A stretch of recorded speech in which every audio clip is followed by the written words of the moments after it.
അസ്സലാമു അലൈക്കും വറഹ്മത്തുള്ളാഹി വബറകാതുഹു. ഇൻഫോ സക്സസ് യൂത്തിൻ്റെ പുതിയ വെബ്സൈറ്റ് എങ്ങനെയാണ് ആദ്യമായിട്ട് സൈനപ്പ് ചെയ്യുന്നതെന്നും എങ്ങനെയാണ് അതിൻ്റെ സർവീസസ് യൂസ് ചെയ്യുന്നതുമാണെന്ന് ഇവിടെ കാണിക്കാൻ പോകുന്നത്. ഓക്കെ, അപ്പോൾ നിങ്ങളുടെ ഫോൺ ഏതാണെങ്കിലും ഗൂഗിളിൽ ഇൽഫോ സക്സസ് ഈ സ്പെല്ലിങ് നോക്കുക.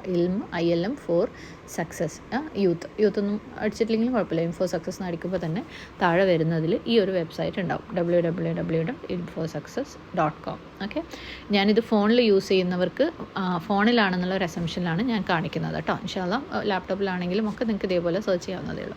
അപ്പം ഈ ലിങ്ക് ക്ലിക്ക് ചെയ്യുമ്പോൾ ഇതിൻ്റെ ഫ്രണ്ട് പേജാണ് നിങ്ങൾ കാണുന്നത്. ഇവിടെ വിവരങ്ങളൊക്കെ ഉണ്ടാവും, എന്തിനെക്കുറിച്ചാണ് ഈ വെബ്സൈറ്റ്, എന്തൊക്കെയാണ് ഇവിടെ ഉള്ളത്, കോഴ്സസ്, കമ്മ്യൂണിറ്റി, അങ്ങനെ കുറേ വിവരങ്ങളൊക്കെ ഉണ്ടാവും.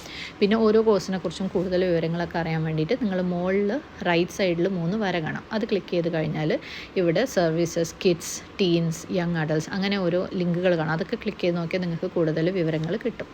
അപ്പം അതൊക്കെ നിങ്ങൾ സമയം പോലെ സ്വന്തമായിട്ട് എക്സ്പ്ലോർ ചെയ്യുക. തൽക്കാലം നിങ്ങൾക്ക് പെട്ടെന്ന് ഒരു ഇതിനകത്തേക്ക് എങ്ങനെയാണ് സബ്സ്ക്രൈബ് ചെയ്യാമെന്ന് മാത്രം ഞാൻ കാണിച്ചു തരാം. ഇത് താഴോട്ട് സ്ക്രോൾ ചെയ്ത് കഴിഞ്ഞാൽ ഇവിടെ നിങ്ങൾക്ക് കാണാം ഈ ആർക്കൊക്കെയാണ് സർവീസ് ഉള്ളതെന്ന്. കിഡ്സ് 7 വയസ്സ് മുതൽ 10 വയസ്സ് വരെ, ടീന് 11 മുതൽ 17 വരെ, പിന്നെ യൂത്ത് 18ൻ്റെ മേലെയുള്ളത്. ഇപ്പോൾ നിങ്ങളുടെ കുട്ടി ചിലപ്പം 10ൻ്റെയും 11ൻ്റെ ഇടക്കായിരിക്കാം, 17ൻ്റെയും 18ൻ്റെ ഇടക്കായിരിക്കാം. അങ്ങനെയൊക്കെ ഉള്ളപ്പോൾ ഇനി 10 തന്നെയാണെന്ന് നോക്കുക, അല്ലെങ്കിൽ 11 12 ആണെന്ന് നോക്കുക. അപ്പോൾ നിങ്ങളുടെ കുട്ടീൻ്റെ മെച്ചോറിറ്റിക്ക് അനുസരിച്ച് നിങ്ങൾക്ക് തോന്നുന്നു നിങ്ങളുടെ കുട്ടിക്ക് ഒരു ടീനേജിൻ്റെ പ്രായത്തിൻ്റെ സ്വഭാവങ്ങളൊക്കെ തുടങ്ങിയിട്ടുണ്ടെന്നുണ്ടെങ്കിൽ ടീനേജിലേക്ക് ആക്കുക. ഇനി അതല്ല ഇപ്പോഴും കുട്ടിത്തം അല്ലെങ്കിൽ കുട്ടിക്കളി ഒക്കെ ആണെന്നുണ്ടെങ്കിൽ കിഡ്സിലിടുക. അപ്പം അതിനനുസരിച്ചായിരിക്കും അവർക്ക് അതിനുള്ള കണ്ടൻറ്റിന് ബെനിഫിറ്റ് എടുക്കാൻ പറ്റുക. ഇനി അതല്ലെങ്കിൽ നിങ്ങൾക്ക് തൽക്കാലമാണെങ്കിൽ, അതായത് ഒരു 11 വയസ്സുള്ള കുട്ടീനെ ടീനേജിൽ ഇട്ട് നോക്കാം. പക്ഷേ ടീനേജിൽ അവൾക്ക് ശരിയാവുന്നില്ല എന്നുണ്ടെങ്കിൽ പിന്നീട് നമുക്ക് എന്തെങ്കിലും ഹെൽപ്പ് വേണമെന്നുണ്ടെങ്കിൽ ഹെൽപ്പ് ഡെസ്കിൻ്റെ അടുത്ത് പറഞ്ഞു കഴിഞ്ഞാൽ മാറ്റി തരുകയും ചെയ്യും. ഓക്കെ, ഇൻഷാ അല്ലാ. അപ്പം അതിനനുസരിച്ച് നിങ്ങൾ തീരുമാനിക്കുക ഏതിലാണ് വേണ്ടതെന്ന്. എന്നിട്ട് അത് തീരുമാനിച്ചു കഴിഞ്ഞാൽ താഴെ ഫീച്ചേർഡ് പ്രൊഡക്ട്സിൻ്റെ താഴെ നിങ്ങൾക്ക് കാണാം ഓരോന്നായിട്ട്. ഇപ്പം ഇവിടെ ഫസ്റ്റ് വരുന്നത് ഫദ്ൽ ബണ്ടിൽ. അതിൻ്റെ താഴെ കാണാം ബോയ്സ് ഏജ് 7 to 10, 7 വയസ്സ് മുതൽ 10 വരെയുള്ള ബോയ്സ്, 10 വരെ വയസ്സുള്ള ബോയ്സിനുള്ളതാണ് ഇത്. അതിൻ്റെ താഴെ നമാസ് ബണ്ടിൽ കാണാം, ഏജ് 7 to 10 ഗേൾസ്. ഓക്കെ, ഇനി അതിൻ്റെയും താഴോട്ട് വരുമ്പോൾ ഫലാസ് ബണ്ടിൽ, ബോയ്സ് ഏജ് 11 to 17, അതായത് ടീൻ ബോയ്സിന്. അത് കഴിയുമ്പോൾ ഗേൾസ് ഏജ് 11 to 17, ടീൻ ഗേൾസിനുള്ളത്. യക്കീൻ ബണ്ടിൽ, ബോയ്സ് ഏജ് 18+, 18 വയസ്സിൻ്റെ മേലെയുള്ള ആൺകുട്ടികൾക്ക്, അതേപോലെ 18 വയസ്സിൻ്റെ മേലെയുള്ള പെൺകുട്ടികൾക്കും. ഇത് നിങ്ങൾക്ക് എളുപ്പത്തിൽ പെട്ടെന്ന് സബ്സ്ക്രൈബ് ചെയ്യാൻ വേണ്ടിയിട്ടാണ് ഇത് ഫ്രണ്ട് പേജിൽ ആക്കിയിട്ടുള്ളത്. അപ്പോൾ ഇപ്പം നിങ്ങൾ എന്ത് ചെയ്യാന്ന് വെച്ചാൽ നിങ്ങളുടെ കുട്ടി ഏതാണോ, ഇപ്പം ഒരു ഉദാഹരണത്തിന് 11 വയസ്സ് മുതൽ 17 വയസ്സ് വരെയുള്ള ഒരു പെൺകുട്ടിയാണ്, അത് ടീനേജ് പെൺകുട്ടിയാണെന്ന് വിചാരിക്കുക. അപ്പം എന്ത് ചെയ്യാന്ന് വെച്ചാൽ ഇതിൻ്റെ താഴെ കാണുന്ന സൈനപ്പ് കണ്ടോ, ഈ നജാസ് ബണ്ടിലിൻ്റെ താഴെ കാണുന്ന സൈനപ്പ് ബട്ടൺ, ഈ ബ്രൗൺ ബട്ടന് ക്ലിക്ക് ചെയ്യുക. ഓക്കെ, അത് ക്ലിക്ക് ചെയ്യുമ്പം അടുത്ത പേജിലേക്ക് പോകും. ഇവിടെയാണ് ഇത് നജാസ് ബണ്ടിൽ. അപ്പോൾ ഇവിടെ പറഞ്ഞിട്ടുണ്ടാകും ബണ്ടിൽ ഫോർ ടീൻസ്, അതിൻ്റെ താഴെ കമ്മ്യൂണിറ്റി ഉണ്ട്, പിന്നെ കോഴ്സസ് ഉണ്ട്, അത്രയും വിവരങ്ങളൊക്കെ പറഞ്ഞിട്ടുണ്ടാവും. ഇവിടെ ഒരു കാര്യം ശ്രദ്ധിക്കേണ്ടത്, ഒരാൾക്ക് ഒരു മെയിൽ ID എന്നുള്ളത്. നിങ്ങൾക്ക് 2 കുട്ടികളുണ്ടെങ്കിൽ 2 മെയിൽ ID ഉപയോഗിക്കണം. 2 പേരുടെ പേര് വേറെ വേറെ മെൻഷൻ ചെയ്യണം, അല്ലെങ്കിൽ അവർക്ക് കമ്മ്യൂണിറ്റീൻ്റെ എല്ലാ ഗുണങ്ങളും കിട്ടൂല. ഈവൻ കോഴ്സിലാണെങ്കിൽ പോലും കമൻറ്റ് ചെയ്യുമ്പോഴൊക്കെ അവർക്ക് ബുദ്ധിമുട്ടാണ്. അപ്പം 2 മക്കളുണ്ടെങ്കിൽ 2 മെയിൽ ID, ഓരോ കുട്ടികൾക്കും ഓരോ മെയിൽ ID ഉപയോഗിക്കുക. അതേപോലെ കറക്റ്റായിട്ട്, അതായത് ടീൻ പെൺകുട്ടിയാണെങ്കിൽ അതിന് ടീൻ പെൺകുട്ടീൻ്റെ ഗ്രൂപ്പിൽ തന്നെ ചേർത്താനും നിങ്ങൾ പ്രത്യേകം ശ്രദ്ധിക്കണം, ഗ്രൂപ്പ് മാറ്റി ചേർത്തരുത്. ഓക്കെ, ഇൻഷാ അല്ലാ. അപ്പം ഇവിടെ നമ്മളിപ്പോൾ ഒരു ടീൻ പെൺകുട്ടീനെ സബ്സ്ക്രൈബ് ചെയ്യാൻ വേണ്ടിയിട്ട് വന്നതാണ്. അപ്പോൾ താഴോട്ട് സ്ക്രോൾ ചെയ്യുമ്പോൾ നിങ്ങൾക്ക് ഇവിടെ ഫ്രീ എന്ന് കാണും. കാരണം ഇപ്പം നമ്മൾ ഈ സോഫ്റ്റ് ലോഞ്ച് പീരീഡിൽ ഫ്രീ ആയിട്ടാണ് കൊടുക്കുന്നത്. ഇപ്പോൾ ആരും പൈസ അടയ്ക്കേണ്ട. ഏകദേശം ഒരു ഓഗസ്റ്റ് 1 വരെ ഇത് ഫ്രീ ആയിട്ട് തന്നെ ആയിരിക്കും. അപ്പോൾ അതുവരെ കുട്ടികൾ ഇതൊക്കെ ഉപയോഗിച്ച് അവർക്കിനി എന്തെങ്കിലും സജഷൻസ് കാര്യങ്ങളൊക്കെ ഉണ്ടെങ്കിൽ നമ്മൾ അതിനനുസരിച്ചൊക്കെ മാറ്റമൊക്കെ വരുത്തി ഓക്കെ ആകുമ്പോഴേ നമ്മളത് പെയ്ഡ് ആക്കുകയുള്ളൂ. പെയ്ഡ് ആക്കുമ്പോഴും ഒരു ചെറിയ ശതമാനം നമ്മൾ ഫ്രീ ആക്കി തന്നെ വെക്കും. അപ്പം ഫ്രീ ആയിട്ട് ഉപയോഗിക്കേണ്ടവർക്ക് അപ്പം അത് ഉപയോഗിക്കാം. എങ്ങനെ ഏതാണ് പേയ്മെൻറ്റ് എന്നൊക്കെ ആ ഒരു സമയമാകുമ്പോഴേക്ക് പറഞ്ഞാൽ മതി. ഇപ്പം നിങ്ങൾ അതൊന്നും ബോധേഡാവണ്ട, ഇപ്പം ഫ്രീ ആണെന്ന് വിചാരിച്ചിട്ട് തന്നെ യൂസ് ചെയ്യാം. അപ്പം ഇവിടെ ഫസ്റ്റ് ടൈം ലോഗിൻ ചെയ്യുന്നവർക്ക് ലോഗിൻ എന്നുള്ള ഒരു സംഭവത്തിൻ്റെ താഴെ ഇമെയിൽ അഡ്രസ്സ് നിങ്ങൾക്ക് കാണാം. ഓക്കെ, ഇമെയിൽ അഡ്രസ്സ് എന്ന് കാണുന്നിടത്ത് നിങ്ങളുടെ ഇമെയിൽ ID എന്താണോ അത് നിങ്ങൾ ടൈപ്പ് ചെയ്ത് കൊടുക്കുക. നിങ്ങൾക്ക് ഓൾറെഡി ഉള്ള ഇമെയിൽ ID നിങ്ങൾ ടൈപ്പ് ചെയ്ത് കൊടുക്കുക. ഇത് ഓൾറെഡി ഒരു ഇമെയിൽ ഐ ഡി ഉണ്ടാക്കിയിട്ടുള്ള ആളുകളാണെന്നുള്ള അസംഷനിലാണ് നമ്മൾ ഇത് ചെയ്യുന്നത് കേട്ടോ. ഇമെയിൽ ഐ ഡി ഇല്ലാത്ത ആൾക്കാരൊക്കെ ആണെങ്കിൽ അതിനുള്ള ഹെൽപ്പിന് ഞാൻ വേറെ ഒരു ഗ്രൂപ്പ് പറഞ്ഞിട്ടുണ്ട്. ആ ഗ്രൂപ്പിൽ ലോഗിൻ ചെയ്യാനോ വേണ്ടത്, ആ ഗ്രൂപ്പിൽ ജോയിൻ ചെയ്ത് കഴിഞ്ഞാൽ അവിടെ അതിനുള്ള ഹെൽപ്പ് തരും. പക്ഷേ നിങ്ങൾക്ക് ഒരു ഇമെയിൽ ഐ ഡി ഉള്ള ആളുകളാണെങ്കിൽ ഇവിടെ ഇമെയിൽ ഐ ഡി കൊടുക്കുക. എന്നിട്ട് ഇതിപ്പോൾ ഞാൻ എൻ്റെ മെയിൽ ഐ ഡി കൊടുത്തു എന്നേ ഉള്ളൂ കേട്ടോ. നിങ്ങളുടെ മെയിൽ ഐ ഡി എന്താണെന്ന് വെച്ചാൽ അത് കൊടുക്കുക. ഏത് കുട്ടിക്ക് വേണ്ടിയിട്ടാണോ സബ്സ്ക്രൈബ് ചെയ്യുന്നത് ആ കുട്ടിയുടെ ഫുൾ നെയിം കൊടുക്കുക. ആ കുട്ടിയുടെ തന്നെ കൊടുക്കണം. നിങ്ങളെ പേരോ അല്ലെങ്കിൽ കുട്ടീൻ്റെ ഉപ്പൻ്റെ പേരോ അല്ലെങ്കിൽ മറ്റേ കുട്ടീൻ്റെ പേരോ ഒന്നും കൊടുക്കരുത്. ഇത് ഏത് കുട്ടി, അതായത് നിങ്ങളുടെ വീട്ടിൽ ടീൻ ആയിട്ടുള്ള ഒരു ഗേൾ ഉണ്ട്. ആ ഗേളിനാണ് നമ്മളിപ്പോൾ സബ്സ്ക്രൈബ് ചെയ്യുന്നത്. അപ്പോൾ ആ കുട്ടീൻ്റെ പേരാണ് ഇവിടെ കൊടുക്കേണ്ടത്. ഇപ്പോൾ ഒരു ഉദാഹരണത്തിന് ഞാൻ കുട്ടീൻ്റെ പേരായിട്ട് ആമിന എന്ന് കൊടുക്കണം. അപ്പോൾ ആമിന റിയ എന്ന് കൊടുക്കാമെന്ന് വെച്ചോ. ഓക്കെ, അതാണ് കുട്ടിയുടെ ഫുൾ നെയിം തന്നെ കൊടുക്കാൻ ശ്രമിക്കുക. ഇവിടെ കറക്റ്റായിട്ട് നിങ്ങളുടെ ഫോൺ നമ്പർ കൊടുക്കണം. ഓക്കെ, എത്രയാണ് നിങ്ങളുടെ ഫോൺ നമ്പർ എന്ന് വെച്ചാൽ അത് കറക്റ്റായിട്ട് കൊടുക്കാൻ ശ്രമിക്കുക. ഓക്കെ, കാരണം അതും ഇത് വാട്സപ്പ് നമ്പർ ആയിരിക്കണം. വാട്സപ്പ് നമ്പർ ആണെങ്കിൽ നമുക്ക് നിങ്ങളെ കോൺടാക്ട് ചെയ്യാൻ പറ്റുള്ളൂ. അത് കൊടുക്കുക. 11 to 17 ഇയേഴ്സ് ഏജ് മെൻഷൻ ചെയ്യുക, ഫീമെയിൽ ആണെന്ന് മെൻഷൻ ചെയ്യുക. എന്നിട്ട് താഴെയുള്ളത് രണ്ടും ടിക്ക് ചെയ്യുക. ഈ ടേംസ് ആൻഡ് കണ്ടീഷൻസ് പറ്റുമെന്നുണ്ടെങ്കിൽ ഒന്ന് വായിച്ച് നോക്കുക. ഓക്കെ, എന്നിട്ട് ടിക്ക് ചെയ്തതിന് ശേഷം സൈൻ അപ്പ് ഫോർ ഫ്രീ ആ ബട്ടൺ ക്ലിക്ക് ചെയ്ത് കഴിഞ്ഞാൽ ഇത് നിങ്ങൾ ഫസ്റ്റ് ടൈമായിട്ട് ഇതിനകത്ത് സൈനപ്പ് ചെയ്യണം. അപ്പോൾ ഫസ്റ്റ് ടൈം എന്തിലും നമ്മൾ സൈനപ്പ് ചെയ്യുമ്പോഴും ഒരു പാസ്വേഡ് കൊടുക്കണം അല്ലേ. അപ്പം ഇവിടെ നിങ്ങൾ ഇതിന് വേണ്ടിയിട്ടുള്ള പാസ്വേഡ് സെറ്റ് ചെയ്യാം. ഓക്കെ, അപ്പോൾ പേരും മെയിൽ ഐ ഡി നിങ്ങൾക്ക് ഓർമ്മയുണ്ടാവുമെന്ന് വിചാരിക്കുന്നു. അപ്പോൾ ഞാൻ കൊടുത്ത മെയിൽ ഐ ഡിക്ക് ഞാനൊരു പാസ്വേഡ് സെറ്റ് ചെയ്യണം. ഓക്കെ, ആമിന എന്നല്ലേ ഞാൻ കുട്ടിയുടെ പേര് പറഞ്ഞത്, ആമിന @123 എന്ന് കൊടുക്കുന്നു. അതേപോലെ പാസ്വേഡും ആമിന @123 എന്ന് കൊടുക്കുന്നു. അപ്പം ഇത് എന്നിട്ട് ക്രിയേറ്റ് അക്കൗണ്ട് കൊടുത്തു കഴിഞ്ഞാൽ ഇതെനിക്ക് പാസ്വേഡ് ഓർത്ത് വെക്കാൻ വേണ്ടിയിട്ട് കൊടുക്കുന്നതാണ്. അത് ഓരോ ഫോണിൽ ഓരോ പോലെ ആയിരിക്കും, ഇത് കാര്യമാക്കണ്ട. അപ്പം ക്രിയേറ്റ് അക്കൗണ്ട് കൊടുത്തു കഴിഞ്ഞാൽ ഇവിടെ ഒരു പ്രശ്നം പറഞ്ഞിട്ടുണ്ട്, നിങ്ങളുടെ പാസ്വേഡ് രണ്ടും മാച്ചിങ് അല്ല. അപ്പോൾ അത് ഞാൻ ആദ്യം കൊടുത്ത പാസ്വേഡ് അല്ല രണ്ടാമത് കൊടുത്തിട്ടുള്ളത്, ചെറിയ വ്യത്യാസമുണ്ട്. അപ്പോൾ അതവർ ആക്സെപ്റ്റ് ചെയ്യില്ല. അപ്പോൾ കറക്റ്റായിട്ട് കൊടുക്കുക. സെയിം പാസ്വേഡ് രണ്ട് സ്ഥലത്തും കൊടുക്കണം. എവിടെ പാസ്വേഡ് കൊടുക്കുമ്പോഴും നമുക്ക് അങ്ങനെ ഒരു വെരിഫിക്കേഷൻ ഉണ്ടാവില്ല. അങ്ങനെ കൊടുത്തിട്ട് ക്രിയേറ്റ് അക്കൗണ്ട് കൊടുക്കുക.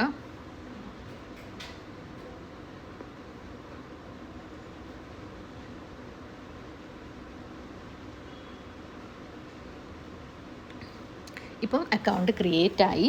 മാത്രമല്ല നിങ്ങൾ ആ ഒരു ടീൻ ഗേളിൻ്റെ കമ്മ്യൂണിറ്റിയും കോഴ്സും ഇവിടെ വന്നു. ഓക്കെ, ഇത് രണ്ടുമാണ് ആ ഒരു ബണ്ടിൽ ആ ഒരു പാക്കേജിൽ ഉള്ളത്. ഇപ്പം നിങ്ങൾക്ക് ഇത് രണ്ടും യൂസ് ചെയ്യുന്ന പരുവത്തിലായിട്ടുണ്ട്. ഇനി നമ്മൾ എന്താ ചെയ്യുകയെന്ന് വെച്ചാൽ ആദ്യം തന്നെ ഈ ഒരു കോഴ്സിലേക്ക് പോയി നോക്കാം. ക്ലിയർ ഇസ്ലാമാണ് ടീനേജിനുള്ള ഫസ്റ്റ് നമ്മൾ തുടങ്ങിയ കോഴ്സ്. ഇവിടെ വ്യൂ പ്രൊഡക്റ്റ് കൊടുക്കുക. വ്യൂ പ്രോഡക്റ്റ് കൊടുത്തു കഴിഞ്ഞാൽ താഴെ കോഴ്സിൻ്റെ കാണാം, സ്റ്റാർട്ട് കോഴ്സ് എന്നുള്ള ഒരു ബട്ടണും കാണാം. സ്റ്റാർട്ട് കോഴ്സ് കൊടുക്കുക. ഈ സ്റ്റാർട്ട് കോഴ്സിൽ ഇപ്പം നമ്മൾ ഇത് ഓരോ ആഴ്ചയ്ക്കനുസരിച്ചോ അല്ലെങ്കിൽ നമ്മൾ എങ്ങനെയാണോ ഫ്രീക്വൻസി അതിനനുസരിച്ച് കോഴ്സിൻ്റെ ലെസൺസ് ഒക്കെ അപ്ലോഡ് ചെയ്യും. ഇപ്പോൾ ഇവിടെ നമ്മൾ ഒരു ലെസൺ അപ്ലോഡ് ചെയ്തിട്ടുണ്ട്. ഇവിടെ നിങ്ങൾക്ക് വീഡിയോ കാണാം. അപ്പോൾ ആ കുട്ടിക്ക് വീഡിയോ ക്ലിക്ക് ചെയ്തിട്ട് ഇത് വാച്ച് ചെയ്യാം. ഓക്കെ, ഇത് ക്ലിക്ക് ചെയ്ത്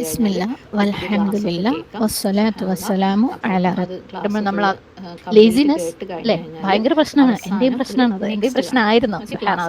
ചിലപ്പം ടൈം മാനേജ്മെന്റ് ഇഷ്യൂ അല്ലെങ്കിൽ ഒരു ഫോം വരും. ഓക്കെ, അതൊരു ക്വസ്റ്റ്യൻ്റെ ഫോമാണ്. അതായത് നിങ്ങൾക്ക് ക്ലാസ്സിനെ കുറിച്ചുള്ള അഭിപ്രായങ്ങളും ഒക്കെ അറിയിക്കാൻ വേണ്ടിയിട്ടുള്ള ഒരു ഫോമാണ് ഇപ്പം കൊടുക്കുന്നത്. ആദ്യത്തെ 2-3 ക്ലാസ്സിൽ ഇതുപോലെ ഫോം ഉണ്ടാവും. കാരണം നിങ്ങൾക്ക് ഇഷ്ടമുള്ളതിനനുസരിച്ച് ക്ലാസ്സും കാര്യങ്ങളും ഒക്കെ എങ്ങനെ മാറ്റാമെന്ന് ചിന്തിച്ചിട്ട് അതിനനുസരിച്ച് ചെയ്യാനാണ്. 100% നിങ്ങൾ പറയുന്നത് പോലെ മാറുന്നല്ല, ഞങ്ങളെ കൊണ്ട് എന്തോ പറ്റുമോ ആ രീതിയിൽ മാറ്റങ്ങൾ വരുത്താൻ വേണ്ടിയിട്ട്. ഓക്കെ, അപ്പം ഈ ഫോമിൽ സ്റ്റാർട്ട് നൗ കൊടുത്താൽ ക്വസ്റ്റ്യൻസ് കാണാം. Did you like the session, നിങ്ങൾക്ക് ക്ലാസ് ഇഷ്ടമായോ ഇല്ലേ എന്നുള്ള ചോദ്യമാണ്. അതിന് ആൻസർ കൊടുക്കുക. പിന്നെ ക്ലാസ്സിൻ്റെ ലെങ്ത്ത് എങ്ങനെയാണ്, നിങ്ങൾക്ക് ഇഷ്ടമായോ, ലെങ്ത്ത് കൂട്ടണോ കുറയ്ക്കണോ, പിന്നെ ലാംഗ്വേജ് എന്താണ്, ഇംഗ്ലീഷ് കൂടുതലാക്കണോ മലയാളം കൂടുതലാക്കണോ, അങ്ങനെയൊക്കെ സജഷൻസ് ചോദിക്കുന്നുണ്ട്. ഓക്കെ, ഇനി അതല്ലാണ്ട് നിങ്ങൾക്ക് എന്തെങ്കിലും സജഷൻസ് എന്തെങ്കിലും നിങ്ങൾക്ക് അഭിപ്രായം പറയാനുണ്ടെങ്കിൽ ഇവിടെ നിങ്ങൾക്ക് കൊടുക്കാം. ഞാൻ ജസ്റ്റ് വെറുതെ ഗുഡ് ഓക്കെ എന്നൊക്കെ അടിച്ചിട്ട് പോവുകയാണ്. ഓക്കെ, ക്ലാസ്സിനെ കുറിച്ച് നിങ്ങൾക്ക് എന്താ ഇഷ്ടപ്പെട്ടത് അങ്ങനെയൊക്കെയുള്ളൊരു ക്വസ്റ്റ്യൻസ് ഇവിടെ ചോദിക്കും. അതിനൊക്കെ ആൻസേഴ്സ് കൊടുക്കുക, പരമാവധി കൊടുക്കാൻ ശ്രമിക്കുക. അത് നമുക്ക് നല്ലപോലെ ഹെൽപ്പ് ചെയ്യും. എന്നിട്ട് മുകളിൽ സബ്മിറ്റ് കൊടുത്തു കഴിഞ്ഞാൽ യെസ് സബ്മിറ്റ് എന്ന് കൊടുത്തു കഴിഞ്ഞാൽ ആ ക്ലാസ്സിനെ കുറിച്ചുള്ള അഭിപ്രായം തൽക്കാലം നിങ്ങൾ രേഖപ്പെടുത്തി കഴിഞ്ഞു. ഒപ്പീനിയൻ ചോദിക്കുന്നു, അത് നിങ്ങൾ തരുകയും ചെയ്തു. ഓക്കെ,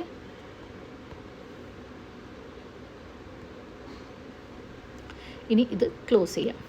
ഇനി ഇതിൻ്റെ താഴെ നിങ്ങൾ വരുമ്പോൾ മാർക്ക് ആസ് കംപ്ലീറ്റ് എന്നൊരു സംഭവം കാണാം. അത് മാർക്ക് ആസ് കംപ്ലീറ്റ് കൊടുക്കുക. അതായത് ഇപ്പോൾ ഉള്ള ക്ലാസ് നിങ്ങൾ കംപ്ലീറ്റ് ചെയ്ത് കഴിഞ്ഞു. ഓക്കെ, ഇപ്പോൾ വെറുതെ ഈ ഒരു സെഷനിലേക്ക് നിങ്ങൾ തിരിച്ചു പോയി കഴിഞ്ഞാൽ നിങ്ങൾക്ക് കണ്ടോ ഇവിടെ ലെസൺ കംപ്ലീറ്റ് എന്ന് കാണാം.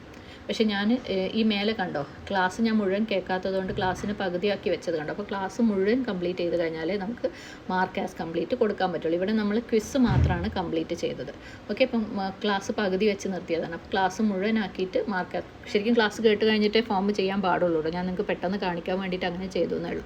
അപ്പം അതിൻ്റെ താഴെ നിങ്ങൾക്ക് കാണാം please feel free to download your അതായത് ക്ലാസ്സിനകത്ത് പറഞ്ഞ ഒരു ചെറിയ വർക്ക് ഉണ്ട്. ആ വർക്കിന് വേണ്ട ഒരു ഡോക്യുമെൻറ്റും ഇവിടെ കൊടുത്തിട്ടുണ്ടാവും. ഓക്കെ, അതാണ് ഈ ഡൗൺലോഡ് ലിങ്കിൽ ഇങ്ങനെ ഒരു സംഭവം ഉണ്ടെന്ന് പറഞ്ഞത്. അത് നിങ്ങൾ വെറുതെ താഴോട്ട് സ്ക്രോൾ ചെയ്ത് നോക്കിയാൽ കാണാം ഡൗൺലോഡ്സ് എന്ന് പറഞ്ഞിട്ട് ഈ സ്പാർക്ക് ഓഫ് ഫൺ അതാണ് കഴിഞ്ഞ ക്ലാസ്സിൽ കൊടുത്ത ആ ഒരു വർക്ക്. അത് ക്ലിക്ക് ചെയ്ത് കഴിഞ്ഞാൽ നിങ്ങൾക്ക് ഡൗൺലോഡ്സിൽ അത് കാണാൻ പറ്റും. ഓക്കെ, ഇതാണ് കഴിഞ്ഞ ക്ലാസ്സിൽ കൊടുത്ത ആക്ടിവിറ്റി. അപ്പം അത് സബ്മിറ്റ് ചെയ്യുന്നതിനെ കുറിച്ചൊക്കെ നമ്മൾ പറയും. മാത്രമല്ല ക്ലാസ്സിൻ്റെ താഴെ കുട്ടികൾക്ക് ക്ലാസ്സിനെ കുറിച്ച് കമൻറ്റ് ചെയ്യാം. എന്തെങ്കിലും പ്രശ്നങ്ങളോ സംശയങ്ങളോ ഉണ്ടെങ്കിൽ ചോദിക്കാം, ഇഷ്ടപ്പെട്ടെങ്കിൽ അത് പറയാം. അങ്ങനെയുള്ള കുറേ ഓപ്ഷൻസൊക്കെ ഉണ്ട്. ഓക്കെ, അപ്പം അത്രയും നിങ്ങൾക്ക് ക്ലിയർ ആയി എന്ന് വിചാരിക്കുന്നു. ഇനി തിരിച്ച് നമ്മൾ വീണ്ടും നമുക്ക് പഴയ സ്ഥലത്തേക്ക് എത്തണം. അതായത് നമ്മൾ സബ്സ്ക്രൈബ് ചെയ്ത സ്ഥലത്തേക്ക് ഏത് സമയത്തും അവിടേക്ക് പോകാൻ വേണ്ടിയിട്ട് താഴെ ഏറ്റവും താഴെ നിങ്ങൾ ഈ ബ്രൗൺ സ്പേസിൽ ഒരു മൈ ഡാഷ്ബോർഡ് ഉണ്ടാവും. ഓക്കെ, അത് ക്ലിക്ക് ചെയ്ത് കഴിഞ്ഞാൽ നിങ്ങൾ ലോഗിൻ ചെയ്ത അവസ്ഥയിലാണെങ്കിൽ നിങ്ങൾക്ക് അവിടേക്ക് തിരിച്ചെത്താൻ പറ്റും. ഇപ്പോൾ ഇവിടെ കോഴ്സും ഉണ്ട്, കമ്മ്യൂണിറ്റിയും ഉണ്ട്, മുകളിൽ നിങ്ങളുടെ കംപ്ലീറ്റ് ചെയ്ത ക്ലാസ്സും ഉണ്ട്. ഇനി കമ്മ്യൂണിറ്റിയിൽ നമ്മൾ കയറുകയാണ്. ഓക്കെ, I4SCY കമ്മ്യൂണിറ്റി ബിന്തുന്നൂർ, I4C കമ്മ്യൂണിറ്റി ബിന്തുന്നൂർ. അപ്പോൾ നമ്മളവിടെ വ്യൂ പ്രോഡക്റ്റ് കൊടുക്കുന്നു. ഇതാണ് കമ്മ്യൂണിറ്റി. നിങ്ങൾ തുറക്കുമ്പോൾ തന്നെ ഹാങ് ഔട്ട്സ് എന്ന് പറഞ്ഞൊരു പേജ് വരും. അല്ല, അതിൻ്റെ മുമ്പ് കമ്മ്യൂണിറ്റിൻ്റെ ഗൈഡ് ലൈൻസ് വരും. അത് നിങ്ങൾ നിർബന്ധമായിട്ടും വായിച്ച് നോക്കിയിട്ട് വേണം ആക്സെപ്റ്റ് എന്ന് പറയാൻ. കാരണം ചെറിയ നിയമങ്ങളൊക്കെ നമ്മളവിടെ പറഞ്ഞിട്ടുണ്ട്. അത് വായിച്ച് നോക്കിയിട്ട് ആക്സെപ്റ്റ് കൊടുക്കുക. ആദ്യം തന്നെ ഹാങ് ഔട്ടാണ് കാണുക. നിങ്ങൾ എന്ത് ചെയ്യുകയെന്ന് വെച്ചാൽ ലെഫ്റ്റ് സൈഡിൽ മുകളിൽ 3 വര ഉണ്ടാവും. അത് ക്ലിക്ക് ചെയ്യാം. അത് ക്ലിക്ക് ചെയ്തിട്ട് താഴോട്ട് വരുമ്പോൾ നിങ്ങളുടെ കമ്മ്യൂണിറ്റി അവിടെ കാണാം, ബിന്തുന്നൂർ. ഓക്കെ, ബിന്തുന്നൂറാണ് നിങ്ങളുടെ കമ്മ്യൂണിറ്റി. അതിൻ്റെ മുമ്പേ ലെവൽ അപ്സ് എന്ന് പറഞ്ഞിട്ടൊരു സംഭവം കാണാം. ആ ലെവൽ അപ്സിൽ നിങ്ങൾ പോയി കഴിഞ്ഞാൽ അവിടെ നിങ്ങൾക്ക് വേണ്ടിയിട്ട് ഒരു ചലഞ്ച് വെയിറ്റ് ചെയ്തിട്ടുണ്ടാവും. പുതിയ ആൾക്കാരാകുമ്പോൾ നിങ്ങൾ ആദ്യമായിട്ട് വരുമ്പോൾ ലെവൽ അപ്സിൽ നിങ്ങൾക്ക് വേണ്ടി ഒരു ചലഞ്ച് ഉണ്ടാവും. ഈ ചലഞ്ചിൽ ജോയിൻ കൊടുക്കുക. ചലഞ്ചിൻ്റെ ക്വസ്റ്റ്യൻസും ആൻസേഴ്സും ഒക്കെ ക്വസ്റ്റ്യൻ വായിച്ചിട്ട് അത് ആൻസർ ചെയ്യുക. ജസ്റ്റ് ഒരു ഫൺ ഇവൻറ്റ് മാത്രമാണ്. നിങ്ങൾക്ക് അതിന് പോയിൻറ്റ്സ് ഉണ്ടാവും. ഓക്കെ, ഇൻഷാ അല്ലാ പോയിൻറ്റ്സിനെ കുറിച്ച് ഞാൻ വേറെ കാണിച്ചു തരാം ഇൻഷാ അല്ലാ. ഇനി ഇവിടെ നിങ്ങൾ ഗ്രൂപ്പിലേക്ക് വരുമ്പോൾ ഗ്രൂപ്പിൽ 2-3 കാര്യങ്ങൾ കാണാം. ബിന്തുന്നൂറിൻ്റെ താഴെ ഹാങ് ഔട്ട് എന്ന് പറഞ്ഞാൽ നമുക്ക് മീറ്റിംഗ്സ് എപ്പോഴും ഷെഡ്യൂൾ ചെയ്യാനുള്ള ഒരു ഓപ്ഷനാണ്. അതിൻ്റെ താഴെ വെൽക്കം ബിന്തുന്നൂർ എന്ന് പറഞ്ഞിട്ടുണ്ടാവും. അത് ക്ലിക്ക് ചെയ്ത് നോക്കുക. ഈ ഗ്രൂപ്പിലേക്കുള്ള വെൽക്കമാണത്. ഓക്കെ, ഇതിൻ്റെ താഴെ നിങ്ങൾക്ക് അവിടെ എന്തൊക്കെയാണ് ഉള്ളത് എന്ന് അവിടെ പറഞ്ഞിട്ടുണ്ടാവും. വൈബ് സ്പേസ് എന്താണ്, ലിങ്കിങ് അപ്പ് എന്താണ്, ക്ലോസ് ക്രൂ എന്താണ്, ഇതിനെക്കുറിച്ചൊക്കെ പറഞ്ഞിട്ടുണ്ടാവും. കുട്ടികൾക്ക് വായിച്ചാൽ അവർക്ക് മനസ്സിലാക്കാവുന്നതേ ഉള്ളൂ. ഇനി തിരിച്ചങ്ങോട്ടേക്ക് തന്നെ പോകുമ്പോൾ ഈ ഓരോന്നിൻ്റെ അകത്തും ഇപ്പോൾ വൈബ് സ്പേസ് ആണെങ്കിൽ എൻ്റെ ഫോണിൻ്റെ ഒരു ചെറിയ പ്രശ്നമാണ്. വൈബ് സ്പേസ് ആണെങ്കിൽ അത് നിങ്ങൾക്ക് കുട്ടികൾക്ക് നിങ്ങളെ സോഷ്യൽ മീഡിയ ഒക്കെ പോലെ കുട്ടികൾക്ക് എന്ത് വേണമെങ്കിലും അവിടെ സംസാരിക്കാനും പറയാനും ഒക്കെയുള്ള ഒരു സ്പേസാണ്. ഇപ്പം ലിങ്കിങ് അപ്പ് ആണെന്ന് പറഞ്ഞാൽ ആ ഗ്രൂപ്പിലുള്ള, അതായത് ബിന്തുന്നൂർ എന്ന് പറഞ്ഞാൽ ആ ഗ്രൂപ്പിൽ ടീനേജ് പെൺകുട്ടികൾ മാത്രമേ ഉള്ളൂ. അവർക്ക് അങ്ങോട്ടും ഇങ്ങോട്ടും സംസാരിക്കാനും ചാറ്റ് ചെയ്യാനും ഒക്കെയുള്ള ഒരു ഓപ്ഷനാണ്. ഇവിടെയൊക്കെ ഞങ്ങളുണ്ടാവും, ഞങ്ങളുടെ അഡ്മിൻസ് ഉണ്ടാവും, മേൽനോട്ടം ഉണ്ടാവും. പ്ലസ് വൈബ് സ്പേസ് എന്ന് പറയുമ്പോൾ ഇതെൻ്റെ ഫോണിൻ്റെ സെറ്റിങ്ങിൻ്റെ ഒരു പ്രശ്നം കേട്ടോ. താഴെ വൈബ് സ്പേസിലേക്ക് പോയി കഴിഞ്ഞാൽ അത് അവർ സോഷ്യൽ മീഡിയ ഒക്കെ യൂസ് ചെയ്യുന്നത് പോലെ ഒരു കാര്യമാണ്. അവർക്ക് അവിടെ ഇസ്ലാമിക് പോസ്റ്റുകൾ ഇടാം. അവർക്ക് അങ്ങോട്ടും ഇങ്ങോട്ടും എങ്ങനെയാണോ അവർ മറ്റ് സോഷ്യൽ മീഡിയ ഉപയോഗിക്കുന്നത് അതുപോലെ അവർക്ക് ഇവിടെ സോഷ്യൽ മീഡിയ ഉപയോഗിക്കാം. പക്ഷേ ഇവിടെ ഉപയോഗിക്കുമ്പോൾ സ്വാഭാവികമായും എല്ലാവരും ഒരേ ഇൻട്രസ്റ്റ് ഉള്ള ആളുകൾ, ഇസ്ലാമിക് കാര്യങ്ങൾ, ഇനി അതെല്ലാം അവരുടെ പഠന സംബന്ധമായ കാര്യങ്ങൾ, അങ്ങനെയുള്ള കാര്യങ്ങളൊക്കെ ആയിരിക്കും പറയുന്നത്. മാത്രമല്ല ഇവിടെ അവർ ഓരോ കാര്യം ചെയ്യുമ്പോഴും അവർക്ക് ഓരോ പോയിന്റ് വെച്ച് കൊടുക്കും. ഓരോ കാര്യങ്ങൾക്കും പല രീതിയിലാണ് പോയിന്റുകൾ ഉണ്ടാവുക. ഓക്കെ, നമ്മൾ അല്ലാഹു സുബ്ഹാനഹു വ തആല നമുക്ക് എന്ത് കർമ്മങ്ങൾ ചെയ്താലും അതിനവിടെ പ്രതിഫലം അല്ലാഹ് ഉണ്ടെന്ന് പറഞ്ഞതുപോലെ ഇവിടെ അവർ ഓരോന്ന് തൊട്ട് കഴിഞ്ഞാലും ഓരോന്നിന് കമൻറ്റ് ചെയ്ത് കഴിഞ്ഞാലും സ്വന്തമായിട്ട് എന്തെങ്കിലും പോസ്റ്റ് ചെയ്ത് കഴിഞ്ഞാലും ഒക്കെ അവിടെ റിവാർഡ് ഉണ്ട്. ഇപ്പം ഇവിടെ മാഷാ അല്ലാഹ് ഹദീഖ സോഹ എന്ന് പറഞ്ഞ സിസ്റ്റർ ഇവിടെ ഒരുപാട് കാര്യങ്ങൾ ചെയ്തിട്ടുണ്ട്. അപ്പോൾ ഹദീഖ സോഹയുടെ പ്രൊഫൈലിലേക്ക് ഞാൻ പോകുമ്പോൾ അത് ക്ലിക്ക് ചെയ്ത് പോയി കഴിഞ്ഞാൽ ഇവിടെ നിങ്ങൾക്ക് കാണാം ഹദീഖ സോഹ 93 ക്രെഡിറ്റ്സ്. ഇത്രയും സമയത്തിനുള്ളിൽ ഈ സിസ്റ്റർ 93 ക്രെഡിറ്റ്സാണ് അത്രയും പോയിൻറ്റ്സാണ് വാങ്ങിയത്. പിന്നെ അതിൻ്റെ താഴെ കാണാം badges, lesson champs, teen rising squad, ഇങ്ങനെയുള്ള അവാർഡുകളൊക്കെ വാങ്ങിക്കൂട്ടിയിട്ടുണ്ടെന്ന്. ഓക്കെ, മാഷാല്ലാ. പക്ഷേ ഇത് മാത്രമല്ല, ഇതുപോലെ ഓരോ ഗ്രൂപ്പിലും ആരാണ് ഏറ്റവും കൂടുതൽ പോയിൻ്റ് വാങ്ങിയത് അങ്ങനെയുള്ള വിവരങ്ങളൊക്കെ ഞങ്ങളുടെ കയ്യിലുണ്ടാവും, അഡ്മിൻ്റെ കയ്യിലുണ്ടാവും. അത് ഞങ്ങൾ ഗ്രൂപ്പിൽ പോസ്റ്റ് ചെയ്യും, അവരെ എൻകറേജ് ചെയ്യും. അവർക്കൊരു സമയം എത്തുമ്പം അതിന് നമ്മൾ റിവാർഡുകൾ, സമ്മാനങ്ങൾ കൊടുക്കും, ഒക്കെ ചെയ്യും. ഇതുപോലെ ഒരുപാട് ഫൺ ആക്ടിവിറ്റീസൊക്കെ അവർക്ക് ഇതിനകത്ത് ചെയ്യാം. പിന്നെ നമ്മൾ കൊടുക്കുന്ന കോഴ്സുമായിട്ട് ബന്ധപ്പെട്ടിട്ട് എന്തെങ്കിലും കാര്യങ്ങൾ അവരുടെ അടുത്ത് ചെയ്തു വരാൻ പറയുകയും അത് ഡിസ്കസ് ചെയ്യുകയും ഒക്കെ, അതായത് അവർ കംപ്ലീറ്റ് ഇവിടെ ഇൻവോൾവ് ചെയ്യിക്കുന്ന രീതിയിലുള്ള കാര്യങ്ങളാണ് ചെയ്യാൻ ഉദ്ദേശിക്കുന്നത്. ഇൻഷാ അല്ലാ അള്ളാഹു തൗഫീഖ് തരട്ടെ. കുട്ടികളിലേക്ക് ഇത് നല്ല രീതിയിൽ ഭംഗിയായിട്ട് അവരിലേക്ക് എത്തിക്കാൻ, ഇത് അവരുടെ ഇഹത്തിലെയും പരത്തിലെയും ജീവിതത്തിന് ഹെൽപ്പ് ചെയ്യുന്ന രീതിയിലായിരിക്കും കാര്യങ്ങളൊക്കെ. അവരുടെ സ്കൂളിലെ പഠനത്തെ പോലും ഹെൽപ്പ് ചെയ്യാനുള്ള നിയത്തോടു കൂടി തന്നെയായിരിക്കും ഇൻഷാ അല്ലാ നമ്മളെ മക്കളെ ഏറ്റവും നല്ല ഒരു നാളേക്ക് വേണ്ടി ഇഹത്തിലും പരത്തിലും അങ്ങനെ ആക്കാൻ വേണ്ടിയിട്ടുള്ളൊരു നിയത്തോടു കൂടിയാണ് ചെയ്യുന്നത്. അപ്പോൾ പരമാവധി നിങ്ങൾ കുട്ടികൾക്ക് പറഞ്ഞ് മനസ്സിലാക്കുക, നിങ്ങൾ മനസ്സിലാക്കേണ്ടടുത്ത് മനസ്സിലാക്കുക. ഇൻഷാ അല്ലാ ഒരുപാട് ആളുകൾ ഇതുപോലെയുള്ള ആക്ടിവിറ്റീസിലൊക്കെ മുമ്പോട്ട് വന്നു കഴിഞ്ഞാൽ അവർക്കും ഇത് ശരിക്കും പുറത്തുള്ള ഒരു മോശപ്പെട്ട സോഷ്യൽ മീഡിയനേക്കാളും ഇവിടെയുള്ള ഇത്രയും ഭംഗിയുള്ള സോഷ്യൽ മീഡിയയിൽ, കാരണം പുറത്തുള്ള ഒരു സോഷ്യൽ മീഡിയയിലും അവരെന്ത് ചെയ്ത് കഴിഞ്ഞാലും അവർക്ക് റിവാർഡൊന്നും കിട്ടില്ല, പോയിൻറ്റ്സ് കിട്ടുകയും അതിന് അവർക്ക് പ്രോത്സാഹനം കിട്ടുകയും ഒന്നുമില്ല, അവർ സമയം കളയുക മാത്രമേ ഉള്ളൂ. ഇവിടെ അവർക്ക് അവരുടെ ടൈമും പാസ് ചെയ്യാം, അതിൻ്റെ കൂടെ അവർക്ക് പഠിക്കാം, അതിൻ്റെ കൂടെ അവർക്ക് ജീവിക്കാൻ പഠിക്കാം, അതിൻ്റെ കൂടെ അവർക്ക് കോമ്പറ്റീഷൻ നടത്താം, അതിൻ്റെ കൂടെ നല്ല സുഹൃത്തുക്കളെ, ഇസ്ലാമികമായിട്ടുള്ള സുഹൃത്തുക്കളെ കിട്ടും. ഒരുപാട് കാര്യങ്ങൾ അത് അവർക്ക് തന്നെ മനസ്സൊരു റിവാർഡിംഗ് ആയിട്ട് തോന്നുമ്പോൾ തന്നെ അവർക്ക് സ്വാഭാവികമായിട്ടും മെല്ലെ മെല്ലെ ഇൻട്രസ്റ്റ് വന്നോളും. അള്ളാഹു അതിനുള്ള ഒരു ഹിദായത്ത് നമുക്കും നിങ്ങൾക്കും അവർക്കും ഒക്കെ നൽകട്ടെ. ആമീൻ. അസ്സലാമു അലൈക്കും വറഹ്മത്തുള്ളാഹി വബറകാതുഹു.